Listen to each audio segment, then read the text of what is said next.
Okay, let's continue the lessons. If we talk about the sensory receptor actually have many tasks to our body, like receive input, generate receptor potentials, and with enough summation, and generate action potential in the neuron. They are part of our synapse widths. Jadi ketika kita berbicara tentang reseptor sensori itu memiliki beberapa tugas penting seperti menerima input, kemudian menghasilkan potensi reseptor dengan jumlah impuls yang cukup gitu ya. Kemudian menghasilkan potensial aksi di dalam saraf yang kemudian akan disalurkan sampai ke bagian yang memiliki sinaps ataupun tidak. Actually, in our body have 5 types of the sensory receptors, and they are based on the type of the stimuli. They can detect for the specific stimuli, like for the first mechanoreceptors. Mechanoreceptors is the receptor which pressure receptors, stretch receptors, and specialized mechanoreceptors involved in movement and balance. And then for the second is thermoreceptors. The receptor is on the skin and viscera, which respond to both external and internal temperature. And for the third is the pain receptors, the receptors which stimulated by lack of oxygen, chemical release from the damaged cell and inflammatory cells. And chemoreceptor is the receptor which detect change in levels of oxygen, carbon dioxide, and hydrogen ions like pH, as well as chemical that stimulated taste and smell receptor. And for the last is the photoreceptor, the receptor which stimulated by light. Jadi teman-teman, ketika kita berbicara tentang sensori reseptor di dalam tubuh kita itu terbagi menjadi 5. Ada mekanoreseptor yang merupakan reseptor tekanan, regangan, dan juga di sini lebih pada reseptor untuk gerakan dan keseimbangan. Jadi reseptor ini biasanya untuk gerakan-gerakan yang membutuhkan otot-otot dalam jumlah yang banyak. Kemudian ada reseptor yang disebut termoreseptor. Reseptor ini berada pada kulit dan organ-organ dalam yang berfungsi untuk merespon adanya suhu eksternal dan di dalam tubuh kita. Kemudian ada reseptor nyeri, yang mana reseptor ini akan terangsang ketika tubuh kita kekurangan oksigen, kemudian adanya pelepasan zat-zat kimiawi dari sel-sel yang rusak ataupun sel-sel yang mengalami inflamasi. Kemudian ada chemoreseptor, merupakan reseptor kimiawi yang berfungsi untuk mendetek perubahan dari tingkat oksigen, karbon dioksida, dan hidrogen, seperti misalnya untuk merubah adanya perubahan pH di dalam tubuh, yang kemudian hal ini akan merangsang reseptor bau dan reseptor rasa. Nah, berikutnya ada fotoreseptor, yaitu reseptor yang dia distimulasi oleh cahaya. Next, if we talk about the distribution of the receptor in our body, we will divide the receptors into 2 parts, like the spatial sense and the general or somatostatic or somatosensory. What about the spatial sense? Spatial sense is mediated by relatively complex sense organ of the head, innervated by cranial nerves. The organs, which included of the spatial sense are vision, hearing, equilibrium, taste, and smell. But if we talk about the general or somastostatic and somatosensory, we talk about the receptor widely distributed in skin, muscles, tendons, joints, and viscera. And the general receptors can detect by touch, pressure, stretch, head, cold, and pain, and also blood pressure. Jadi teman-teman, ketika kita berbicara tentang penyebaran reseptor di dalam tubuh, maka ketika kita melihat berdasarkan lokasinya, akan kita bagi reseptor itu menjadi dua bagian, yaitu reseptor indera khusus dan reseptor pada indera secara umum. Nah, reseptor indera khusus itu adalah reseptor yang dimediatori oleh organ indera kepala yang sangat kompleks, yang mana dia akan disarafi oleh saraf kranial atau saraf otak. Nah, pada saat kita berbicara tentang organ yang khusus ini, maka yang termasuk dalam organ khusus itu adalah mata, kemudian telinga, keseimbangan juga termasuk di telinga, kemudian indera perasa yaitu lidah, dan bau yaitu hidung.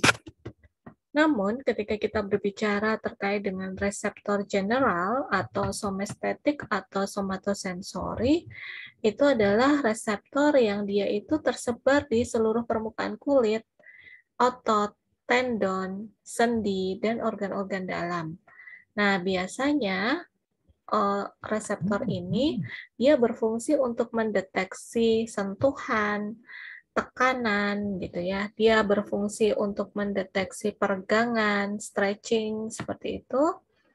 Kemudian dia berfungsi untuk mendeteksi rasa panas maupun nyeri, rasa dingin maupun nyeri. Kemudian juga untuk mendeteksi tekanan darah.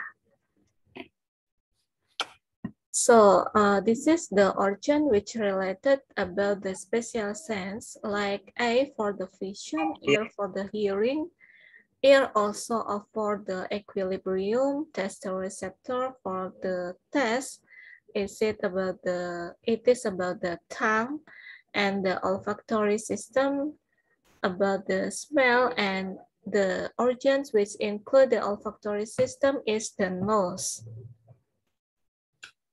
Okay, for the general sense, we will talk about the skin. Skin will be receive the impulse like hot, cold, pressure, and pain. And then the muscles, joints, and tendon will be receive the receptor will be receive the impulse like stretching or the compression. It's called the proprioceptors. And then the last is pain receptors. The pain receptor will be distributed in all of the part of the body, like somatic parts or somatic organs and visceral organs. Jadi teman-teman kalau bicara tentang indera secara umum, bukan indera yang khusus, itu kita berbicara kulit ya, di mana kulit akan menerima rangsang, panas, dingin, tekanan, maupun nyeri.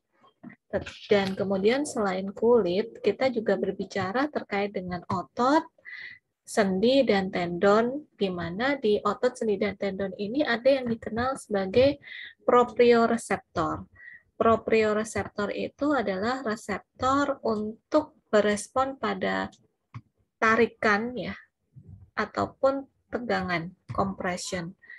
Dan kemudian ada juga reseptor nyeri, yang mana reseptor nyeri ini tersebar di seluruh tubuh kita, baik permukaan maupun organ-organ di bagian dalam.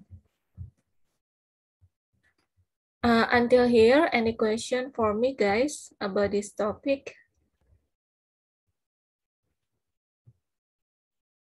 Hello?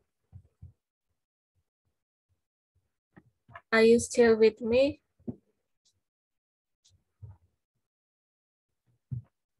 Hi, guys. Are you still with me?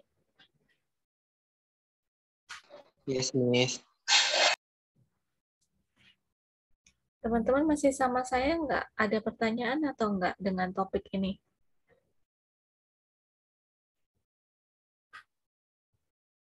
Not yet, Miss. Okay, thank you. Can we continue the lessons? Yes. Okay. Next, we will talk about the special sense for the first is the eye. Eye or the vision. If we talk about the processes for the vision, we must talk about the step like energy is transduced into the neural activity, and the next the neural activity is processed by the brain. For the note for an analogy, you can imagine taking a picture with a camera. The eye is the camera, the retina, which is a specialized part of the brain at the back of the eye, is the film, and the parts of the brain that process visual information is the Photoshop. Jadi teman-teman kalau kita berbicara tentang penglihatan, itu maka kita akan berbicara tentang prosesnya, di mana proses itu dimulai dari energi cahaya itu akan ditransduksi menjadi aktivitas saraf, kemudian aktivitas saraf akan diproses oleh otak, di mana sebagai analoginya teman-teman dapat membayangkan mengambil gambar dengan kamera. Jadi mata kita itu merupakan kamera, dan retina itu merupakan bagian khusus dari otak di belakang mata. Dan ada filmnya. Retina itu merupakan filmnya. Kemudian bagian otak yang memproses informasi visual itu adalah Photoshop. Itu sebagai sebuah analoginya. Human visual system permit light reflected of distant object to be localized relative to the individual within his or her environment, identified based on size, shape, color, and past experience, perceived to be moving or not, and detected in a wide variety of lighting condition. Jadi sistem visual manusia itu akan memungkinkan cahaya yang dipantulkan dari objek menjadi jauh. Nah, hal ini tergantung lokalisasi relatif terhadap objek tersebut. Kemudian, ia akan diidentifikasi berdasarkan ukuran, bentuk, warna, serta adanya pengalaman melihat pada masa lalu. Dan objek itu bisa dianggap sebagai objek bergerak ataupun tidak, yang mana hal ini akan terdeteksi dalam berbagai kondisi pencahayaan. Sequence of the events are like entering the eyes is focused on the retina, and the retina converts light energy into neuronal activity. Action of the retinal neurons are bundled to form the optic nerve, and visual information is distributed to several brain structures that perform different functions. Jadi, urutan-urutan dari kejadian untuk kita bisa melihat itu adalah yang pertama, cahaya yang masuk ke mata itu difokuskan pada retina. Kemudian retina akan mengubah energi cahaya menjadi aktivitas saraf, di mana akson neural retina akan dibundling untuk membentuk saraf optik. Dan kemudian informasi visual itu akan didistribusikan ke beberapa struktur otak yang melakukan fungsi-fungsi yang berbeda. Okay, if we talk about the anatomy of the eye is the organ used to sense light. Actually, the eye will be divided into 3 layers, like outer layers, which consist of sclera or cornea. You can look at the picture on the right side. This is a sclera, and this is about the cornea. So the parts which consist the sclera or cornea is called the outer layer. And then The second layer is a middle layers.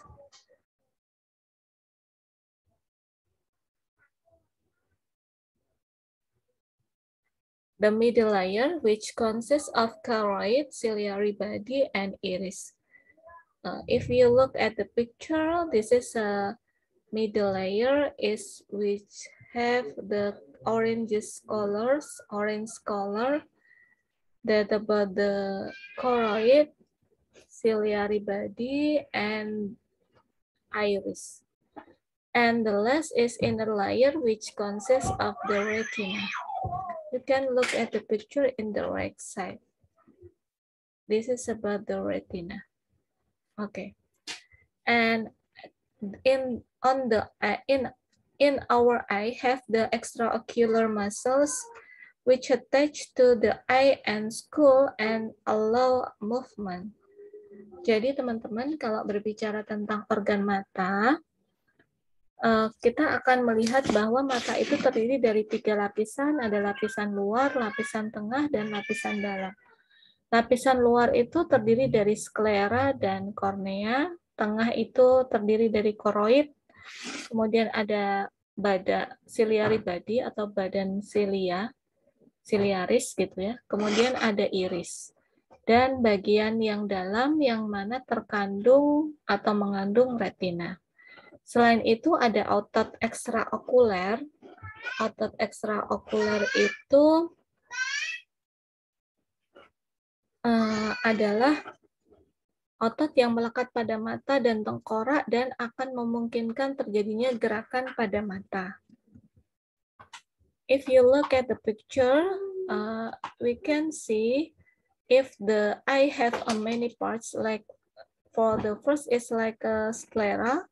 Sclera is the width of eye, the othermost layer that's from the eyeball, and then for the second is conjunctiva. Conjunctiva is membrane inside the eyelid attached to the sclera. And then the cornea is the transparent surfaces covering the iris and pupil. And then about the anterior chamber. Anterior chamber is a small chamber between the cornea and the pupil. So you can look at the picture and the right side about the sclera. This is about the sclera. Okay, the sclera adalah lapisan terluar yang membentuk bola mata. Dia berwarna putih ya, dan dia merupakan lapisan pelindung yang kuat. And then we talk about the conjunctiva.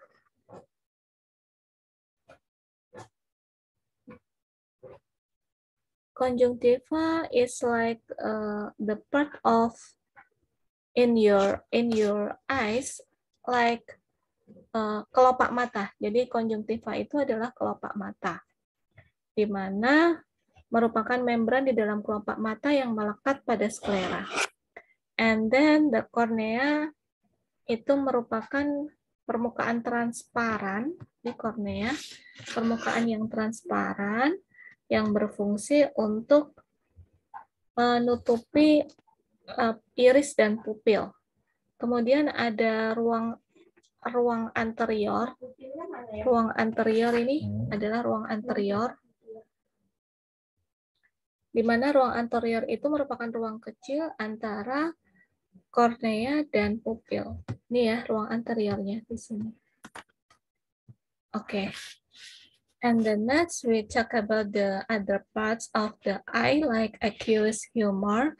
Aqueous humor is a fluid behind the cornea, the clear fluid that fills the anterior chambers of the eye.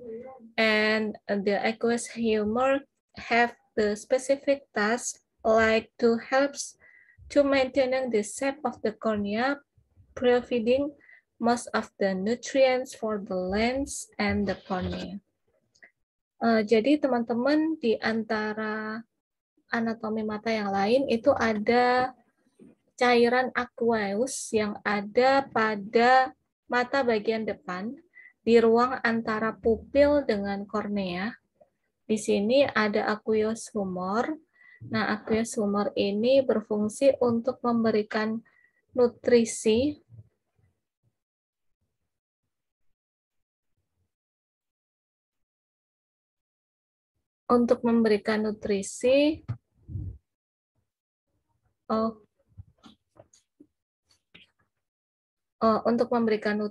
kemudian maaf teman-teman, ini mungkin nanti akan akan mati ya, soalnya saya belum upgrade. Nanti kita akan masuk kembali join partisipan lagi kalau misalkan mati ya teman-teman.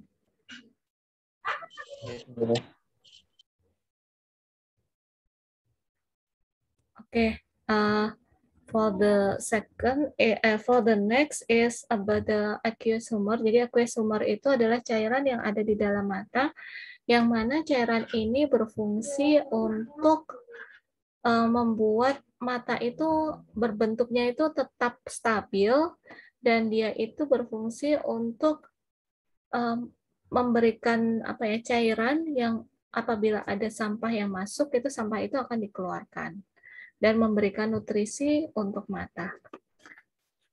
And next, choroid layer. Choroid layer is middle layer of the eye containing my blood vessels.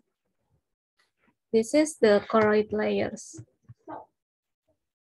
And then if we talk about the ciliary body is a circular band of muscle that is connected and sits immediately behind the iris, which produces aqueous humors and then can change shapes of lens for focusing. And the next is iris. Iris is circular muscles that control the diameter of the pupil. It is about the ciliary body. This is about the ciliary body.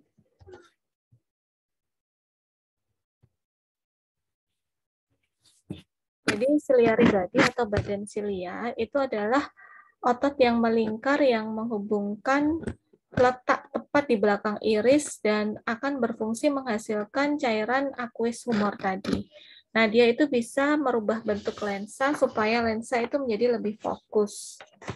Kemudian ada yang berikutnya ada iris. Iris itu merupakan otot mata yang dia berfungsi untuk mengontrol diameter dari pupil. Ini adalah iris ya teman-teman. Jadi teman-teman bisa melihat itu iris. And then I think you must know about that. It is about the lens. The lens is a crystalline structure located just behind the iris. It focuses light into the retina. Jadi kalau kita berbicara lensa, itu kayak lapisan tipis yang ada di dalam mata, yang itu berfungsi untuk memfokuskan cahaya masuk menuju ke retina. And the next is about the pupil. The pupil is the containing in the center of the iris. It can change size as the amount of light changes, and it allows light to reach the retina. Jadi ketika kita bicara pupil itu ini adalah pupil, itu bagian yang membuka ya. Pupil adalah bagian yang membuka di tengah iris, yang mana akan bisa menyebabkan ukurannya itu berubah saat jumlah cahaya yang masuk ke dalam mata itu berubah. Apabila cahaya itu semakin banyak masuk ke dalam mata, maka semakin lubangnya itu kecil. Tapi kalau misalkan cahaya matanya itu semakin sedikit, maka lubang cahayanya akan semakin membesar. And then we talk about the vitreous humor. Vitreous humor is the part of the eye which have a thick and transparent liquid that fills the center of the eye. Is it mostly water and gives the eye its form and shape, and also called the vitreous humor. Jadi kalau berikutnya kita berbicara tentang vitreous humor, cairan vitreous itu merupakan cairan kental yang transparan yang berfungsi untuk mengisi bagian tengah mata. Dan ini merupakan sebagian besar itu diisi air dan juga berfungsi untuk memberikan mata bentuknya. Jadi bedanya dengan aqueous humor, kalau aqueous humor itu juga merupakan cairan tapi dia bisa memberikan nutrisi. Tapi kalau vitreous humor itu adalah cairan yang dia tidak mampu memberikan nutrisi. And the next is about the retina. Retina is axons of the retina leaving the eyes. Sensory tissue that lines the back of the eye. Jadi berikutnya adalah ketika kita bicara tentang retina, ini adalah retina. Sesungguhnya retina itu dia merupakan apa ya? Merupakan bagian dari mirip ya, merupakan bagian sensorik yang melapisi bagian belakang mata, dan retina ini akan berisi akson dari saraf mata, yang mana ketika kita berbicara di retina, ini ya, retina it contains millions of photoreceptors. Jadi pada retina itu terdapat banyak photoreceptors. Actually, if we talk about the photoreceptor will be divided into two parts, like rods photoreceptors and cones photoreceptors. Jadi kalau kita berbicara tentang fotoreseptor adalah sel-sel mata yang dia itu mampu untuk mendeteksi warna pada sebuah objek. Di mana pada dasarnya sel mata itu terbagi menjadi dua, yaitu sel batang dan sel kerucut. And the last is about the optic nerve. Optic nerve is the nerve that transmits electrical impulses from the retina to the brain. It is about the optic nerve. Okay. If we talk about the common eye defect, we will found the several eye defect like myopia, hyperopia, presbyopia, cataracts, and nyctalopia. If we talk about the myopia, actually many people have the myopia because the condition of the eyes, which the nearsightedness where the eyeball is too long or the cornea is too steep. So we can help the people with have the myopia with the negative lens. Jadi myopia itu yang sering dibilang kayak minus gitu ya. Minus. This is about the myopia. You can see at the picture in the left side, if the myopia is the trouble of the condition if the eyeball is too long or the cornea is too steep. Jadi myopia itu adalah rabun jauh di mana bola mata itu terlalu panjang atau kornea itu terlalu curam seperti itu. And then hyperopia or fixedness itu adalah rabun dekat, where the eyeball is short or lens cannot become round enough. We can help the people with the hyperopia with the lens, positive lens. And then the next is presbyopia. Presbyopia, where the muscles controlling the bulging of the lens become weak as we age. Actually, we usually find the presbyopia case on the elderly. Jadi kalau presbyopia itu sering kita sebut sebagai mata tua. Nanti kalau misalnya habis waktunya, minta tolong join lagi dengan link yang sama ya teman-teman. Yes, Miss. Oke. And jadi presbyopia itu karena matanya udah tua gitu. Sehingga otot-otot mata itu tidak bisa mengontrol dari lensa. Karena otot-otot matanya itu udah jadi lemah. And then for the next is cataracts. Cataracts where the lens become fogged. Katarak itu di mana lensanya itu menjadi keruh kayak ada tirainya gitu, sehingga membuat si penderita tidak jelas melihat. And then the next is nyctalopia or night blindness. where vision is impaired in dim light and in the dark due the pigment rhodopsin in the rods not functioning